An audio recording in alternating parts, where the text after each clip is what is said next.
Assalamualaikum warahmatullahi wabarakatuh. Saya Muhammad Yunus, mahasiswa Universitas Sebar Asia dari kelas IT 601 dengan NIM 20104010100009. Uh, Pada kesempatan kali ini saya akan menjawab soal ujian dari mata kuliah Internet of Things, di mana di sini kami diberikan 4 soal. Maksudnya 5. Di sini yang pertama kita diminta untuk membuat sistem IoT menggunakan Cisco Packet Tracer. Kemudian disimulasikan berdasarkan salah satu tema di bawah ini. Kita memilih salah satu antara Smart Home, Smart Agriculture, Medical IoT, Smart City, Industrial IoT. Dan selanjutnya sistem minimal harus memuat registration server dan remote server. Nah, selanjutnya lagi nomor 4, tidak ada batasan device yang digunakan, semakin kompleks maka semakin baik. Dan yang kelima, pengumpulan tugasnya itu dalam bentuk file Cisco Packet Tracer dan dibuat video sebagaimana yang sedang berlangsung saat ini. Oke, langsung saja kita ke Cisco Packet Tracer-nya. Oke. Nah, di sini saya sudah menyiapkan device-device yang saya butuhkan untuk simulasi. Yang saya pilih di sini adalah temanya Smart Home. Jadi ceritanya di sini saya akan membangun sebuah sistem IoT di mana ketika masuk dalam rumah di sini sebenarnya lebih ke memanfaatkan sensor gerak untuk mendeteksi gerakan mencurigakan. Utamanya di sini ketika ada tamu tak diundang. Nah, di sini saya sudah menyiapkan untuk perangkatnya. Di sini ada pintu, sudah saya namakan pintu luar. Terus ya, perangkat utamanya pasti sensor gerak. Terus ada 2 lampu, 2 kamera. Kemudian di sini saya siapkan juga alarmnya. Di sini ada sirin. Terus untuk device yang lainnya di sini saya menggunakan server. Di sini saya sudah namakan home server, terus menggunakan switch. Ada juga PC ini maksudnya untuk memonitoring nantinya ketika di dalam rumah. Terus di sini ada home router. Home router ini nanti yang akan menghubungkan perangkat-perangkat IoT ini ke internet atau ke jaringan yang sudah kita bangun. Terus di sini ada laptop. Ini sebenarnya opsional untuk monitoring juga. Dan di sini smartphone juga bisa digunakan untuk monitoring. Nah, kedua perangkat ini nanti kita akan monitoring menggunakan jaringan wireless. Nah, pertama-tama kita hubungkan terlebih dahulu perangkatnya, tapi sebelum menghubungkan kita setting dulu jaringannya. Nah, pertama di sini sebenarnya kita harus hubungkan dulu kita setting dulu servernya dengan cara klik server. Di sini kita klik server, nanti akan muncul di tampilan awalnya pasti seperti ini. Nah, kemudian kita masuk ke config. Nah, di sini untuk global settingnya, di sini saya sudah menamakan namanya home server karena ini server di rumah. Terus ini settingannya, kemudian ini settingnya saya biarkan sebagaimana adanya. Terus masuk ke interface Ethernet. Nah, ini gunakan. Di sini saya akan setting untuk IP yang akan digunakan nanti. IP konfigurasinya di sini menggunakan untuk IP konfigurasinya kita menggunakan static dengan IP 192.168.1.1, yang mana ini sebenarnya kalau mau dilihat kelasnya ini adalah kelas C ya.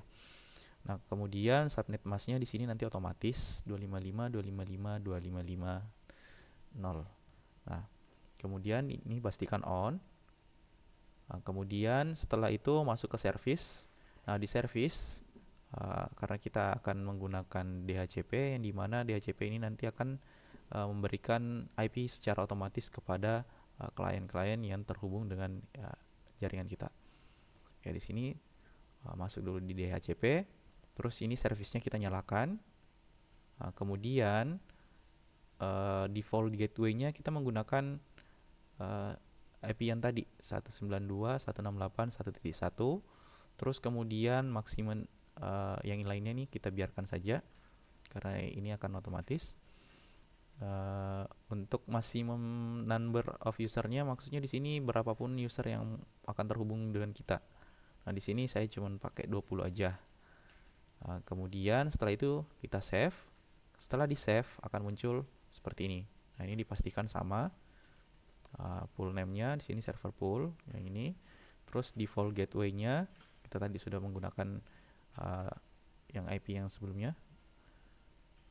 Kemudian pastikan start address-nya sudah sesuai. Nah, ketika sudah sesuai, kita pindah ke service untuk IoT-nya. Nah, di sini kita aktifkan. Nah, kita aktifkan service-nya.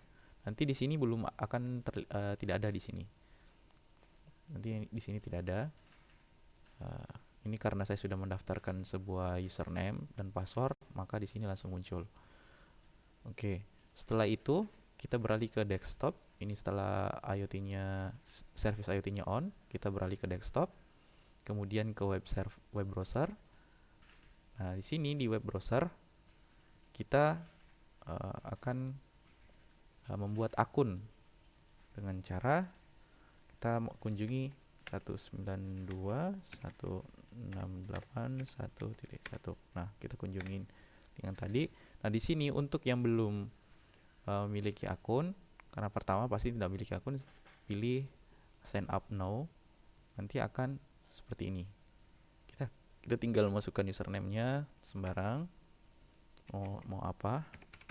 Nah, di sini admin 123 misalnya. Passwordnya 123. Nah, karena saya sudah memiliki akun terlebih dahulu, maka saya tinggal login. Nah, nanti loginnya seperti ini. Admin terus 123. Oke, sign in. Nah, nanti tampilannya akan seperti ini. Di sini akan nanti muncul device-device IoT-nya, yang mana saja yang nanti yang terdaftar. Nah, kita beralih ke ini, kita biarkan saya seperti ini. Kita beralih ke perangkat IoT-nya, perangkat yang nantinya kita akan daftarkan ke IoT server. Nah, di sini sudah kita aktifkan dahulu. Tadi servernya sudah ya. Jadi kita ke ini dulu. Sebelum ke perangkat ini, kita setting juga di routernya, router yang kita gunakan.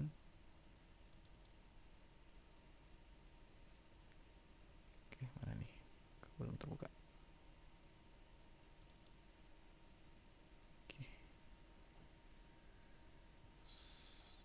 Oke, sudah muncul. Nah, ini untuk wireless routernya di sini sama wireless router 1. Nah, ini kita setting dulu untuk koneksinya. Sini untuk display name-nya saya biarkan aja seperti apa adanya. Terus untuk internetnya kita setting DHCP, karena ini nanti kan ngambilnya dari server, IP-nya nanti dari server. Terus untuk LAN-nya biarkan saja, kita fokus ke wireless-nya. Nah, di sini di wireless-nya ini dipastikan ya SSID-nya dipastikan. Nah, di sini saya menggunakan home router. Ini harus diingat, ini home router. Ini SSID. Terus di sini saya menggunakan authentication-nya WPA2 PSK dengan passwordnya admin 123. Jadi nanti ketika kita mau terhubung ke si router ini, kita harus menggunakan SSID home router dengan passwordnya admin 123. Nah, ini kita biarkan lagi di sini. Oke. Nah, setelah itu jaringan sudah siap. Ini sudah punya IP, sudah bisa menyebarkan internet. Nah, sekarang kita coba koneksikan perangkatnya. Pertama kita koneksikan pintunya terlebih dahulu. Mana nih? Nah, ini pintunya. Untuk pintunya ini kita sudah aktif, sudah menyala ya. Nah, di sini kita langsung ke sebelumnya kita berikan nama dulu. Untuk di global settingnya kita berikan nama. Kalau saya berikan di sini nama pintu luar. Terus interface-nya kita menggunakan interface 0 nanti. Terus yang ini di gateway-nya di DHCP aja semuanya di DHCP. Terus di sini ingat pilih remote server. Kenapa kita pilih remote server? Karena kita mau mendaftarkan ke servernya. Nah, supaya nanti kita bisa meremote. Nah, di sini server address-nya berapa? Ya, tadi 192.168.1.1. Terus username-nya, nah kita gunakan username yang sudah didaftarkan tadi, yang admin dengan passwordnya 123. Kemudian setelah itu connect, tapi ini belum bisa dikonekkan karena wireless-nya belum terhubung. Nah, kita hubungkan terlebih dahulu wireless-nya dengan cara seperti apa? Kita pilih terlebih dahulu SSID, ingat tadi home router, nama SSID-nya ini adalah home router. Tulis di sini, terus autentikasinya atau kode keamanannya kita menggunakan WPA2 PSK, pastikan sama dan pilih masukkan passwordnya admin 123. Nah, gambarannya seperti ini. Nah, ini yang ini. Oke. Maaf. Ini adalah wireless router tadi. Nah, ini adalah konfigurasi untuk router ini. Nah, ini kita pastikan sama ya. Pintu ini untuk pintu luar, ini yang wireless router. Kita pastikan SSID-nya sama. Home router, kemudian autentikasinya WPA2 PSK, kemudian admin. Nah, sama admin. Nah, setelah itu kita on kan. Port statusnya harus on. Nah, ketika sudah on, nah ini sudah terhubung. Nah, kita bisa lihat di sini dia sudah terhubung. Oke. Nah, ya jelas ya. Di sini terlihat. Nah, langkah selanjutnya adalah menghubungkan semuanya. Nah, tadi kan sudah pintu. Sebenarnya langkahnya sama aja. Kita ke kamera bisa terlebih dahulu.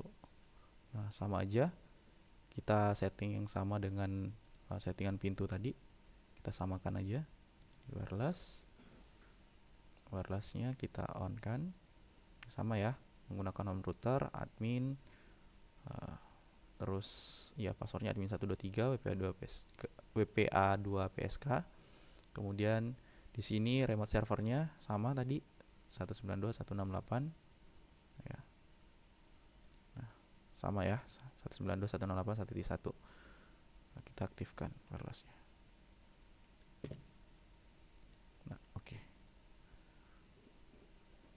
Nah, sekarang kamera satunya sudah terhubung. Nah, untuk mempersingkat waktu, saya akan langsung mengaktifkan semuanya karena settingannya tadi sudah kita dapatkan. Nah, bentar. Ini monitoring servernya. Kita sini dulu. Oke. Ini sudah terhubung tadi kamera. Nah, kita hubungkan semuanya ya, sama. Sebenarnya sama. Nah, ini konfigurasinya. Sebenarnya ini sudah disetting semua, tinggal kita nyalakan saja. Kita on. Sudah on. Nah, sudah. Motionnya kita ke wireless. On. Harusnya sudah on.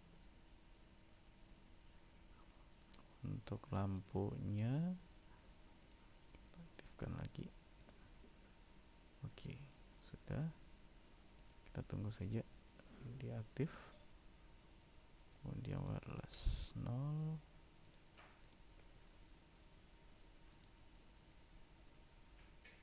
Nah, perangkat IoT-nya sudah terhubung semua. Nah, sekarang masih ada satu. Sorry, untuk alarmnya.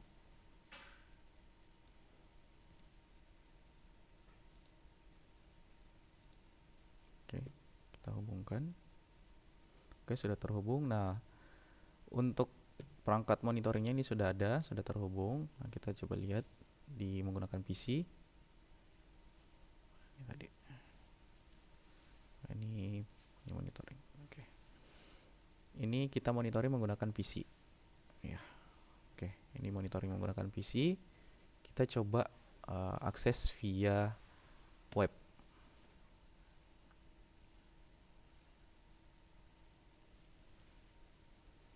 Oke, masukkan IP-nya tadi 192.168.1.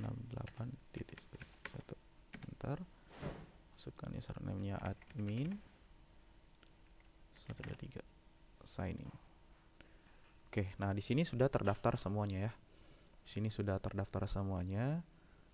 Kita sudah bisa mengontrol atau memonitoring perangkat-perangkat kita. Coba misalnya nih, kita ke pintunya, pintu luar ini dalam keadaan unlock ya, terbuka, tandanya merah. Coba kita kunci. Nah, sekarang berwarna hijau. Terus lampu 1, ini kondisinya mati. Coba kita lihat. Nah, ini statusnya off. Coba kita ini kondisinya terbuka ya. Terus ini coba ini dia lagi off, lampu satunya lagi off. Coba kita gunakan dim. Apa yang terjadi? Nah, dia cuma berkedip. Nah, kalau on,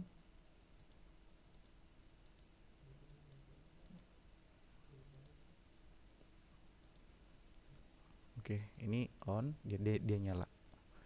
Oke, mungkin karena ini sudah ada condition sudah dipasangkan, makanya dia tidak berjalan sebagaimana harusnya. Nah, jadi setelah ini semua terhubung, sudah terbaca di IoT servernya, kita sudah bisa monitoring ya, kita sudah bisa mengontrol. Nah, kemudian kita bisa memberikan kondisi. Kondisinya itu seperti ini. Nah, di sini sudah saya buatkan juga kondisinya. Maksud dari kondisi itu apa? Kondisinya seperti ini. Kita anggaplah buat saya di sini. Jadi anggaplah kita membuat sebuah kondisi yang baru, yaitu anggaplah misalnya, atau di sini aja deh, langsung aja ke kondisi yang saya buat dari sini. Ini kalau mau buat kondisi nanti di sini tidak ada, cuman ada tombol ini, klik add aja, terus buat namanya, terus nanti ikuti aja selanjutnya. Nah, di sini nanti akan seperti ini ketika sudah di add, ini akan muncul seperti ini.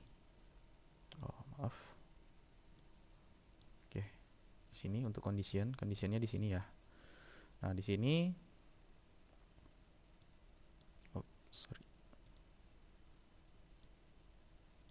tetap kecil ya. Oke. Nah, di sini untuk conditionnya saya akan menjelaskan terlebih dahulu.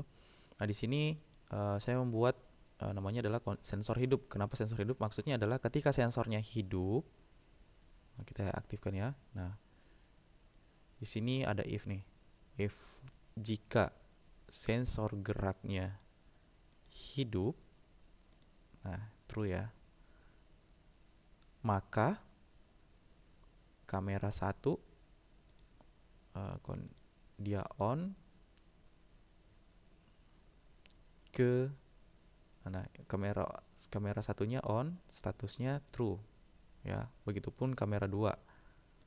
Jadi maksudnya adalah ketika sensor ini hidup, sensor gerak ini hidup, maka yang terjadi atau maka yang disetting adalah kamera 1 on, lampu 1, maksudnya kamera 1 dan kamera 2 statusnya on, onnya true. Terus kemudian lampu 1 dan 2 statusnya on. Ya, di sini lampu 1 dan 2 statusnya on. Nah, kemudian oke. Apa efek dari condition tersebut? Nah, seperti ini. Efeknya seperti ini. Nah, ini kita akan menggunakan kursor. Ini kursornya jelas ya. Oke. Ini kursornya. Kalau seperti ini dia belum berefek. Nah, kita tekan alternatif di keyboard, tekan tombol ALT. Kemudian kita gerakkan kursor ke dekat sensor. Nah, ini langsung menyala. Nah, ini kursornya ada di sini bergerak, yang artinya ketika ada gerakan atau sensornya bergerak seperti yang ada di kondisi tadi, ketika sensornya bergerak, maka lampu 1, lampu 2, kamera 1, kamera 2 akan menyala. Nah, ini akan menyala nih. Ini statusnya lagi menyala. Nah, kemudian kita tidak mungkin membiarkan uh, semuanya ini menyala terus, karena nanti statusnya dia akan menyala. Jadi walaupun ini mati, nanti mereka akan tetap menyala, Nah, kemudian kita buat kondisi yang selanjutnya. Kondisi selanjutnya saya berikan nama sensor mati. Kenapa sensor mati? Ya, maksudnya adalah ketika sensor ini mati nanti. Nah, jadi kondisinya adalah ketika sensor geraknya, ini status on-nya is false, mati, maka lampu 1, lampu 2 statusnya off, kamera 1, kamera 2 on-nya false. Jadi maksudnya adalah, nah kita buat nyala dulu. Nah, ketika si sensor ini mati, nanti mereka juga akan ikut mati. Nah, ya kan? Jadi tadi adalah ketika sensornya menyala, maka kamera, lampu akan menyala juga. Dan ketika sensor geraknya mati, maka lampu dan kamera juga ikut mati. Oke, selanjutnya terus kenapa tidak dibuatkan kondisi untuk alarmnya atau sirennya? Nah, di sini saya sudah buatkan juga kondisinya untuk alarmnya. Di sini alarm hidup. Di sini saya mengambil kondisi dari lampu. Jadi kondisinya adalah ketika lampu 1 statusnya adalah on, maka alarmnya akan on, true.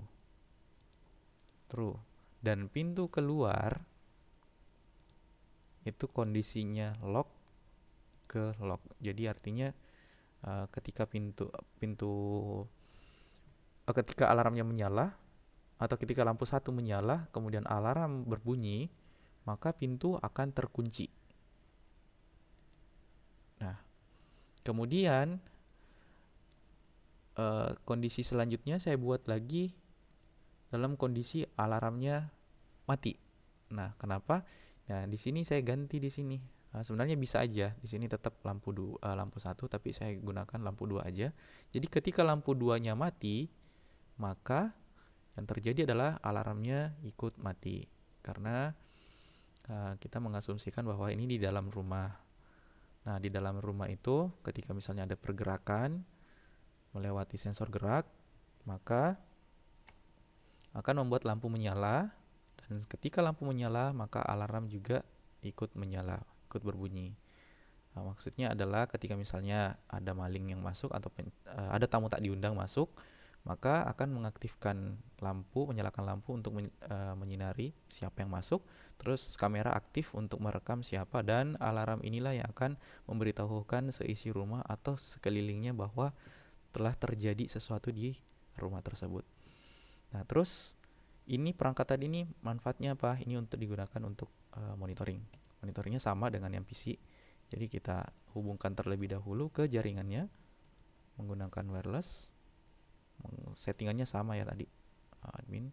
Tapi kalau yang ini tidak perlu mendaftar ke IoT servernya tadi. Karena ini bukan perangkat IoT-nya. Ini hanya untuk monitoring. Jadi kita aktifkan laptopnya. Terus ini sudah terhubung. Dan HP-nya juga kita bisa aktifkan untuk terhubung. Terus, nah kita cukup terhubung ke home routernya. Nah ini sudah terhubung semua. Cara monitoringnya seperti apa? Sama dengan yang tadi. Kita ke desktop. Nah di sini bisa pilih web, bisa pilih IoT monitoring. Di PC juga ada fiturnya ini. Nah di sini, nah kita bisa lihat. Ini perangkat kita semua. Nah, kita coba nyala ini. Nah, nih nyala nih. Itu dia mendeteksi bahwa ada orang di rumah tersebut. Coba kita lihat. Oke, kita lihat semua ya statusnya seperti apa. Nah, ketika ada yang masuk misalnya, nyala. Nah, tuh nyala semua tuh. Alarmnya berbunyi, kameranya aktif, dan HP-nya bisa monitoring apa yang terjadi. Nah, seperti itu.